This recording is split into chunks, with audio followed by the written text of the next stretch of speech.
তারা দোষ স্বীকার করবেন মর্মে বিজ্ঞ আদালতে তারা সম্মত হয়েছেন এবং বিজ্ঞ আদালতে আমরা সবাই শুনানি প্রাককালে বিজ্ঞ আদালত নিজে বলেছেন এরা 162 করবেন, এই জন্য তাদের রিমান্ডের কোনো প্রয়োজনীয়তা নাই। আমরা সেক্ষেত্রে বলেছি আমরা নিঃস্বার্থে মানবিক কারণে মানবতার সেবার জন্য এবং দেশের এই আইন শৃঙ্খলা যাতে বিঘ্ন না ঘটে সেই জন্য আমরা আইনজীবীরা একত্রতা ঘোষণা করছি। যেইখানেই এইরকম হত্যা সংগঠিত হইবে অন্যায়ভাবে আমরা তাদের প্রতিবাদ করব, আমরা ন্যায়ের পক্ষে লড়াই করে যাব।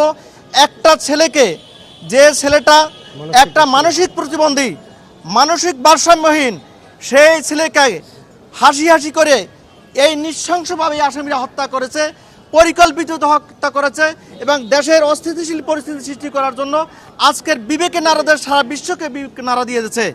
এই ছেলেদের উচিত ছিল ঢাকা ইউনিভার্সিটির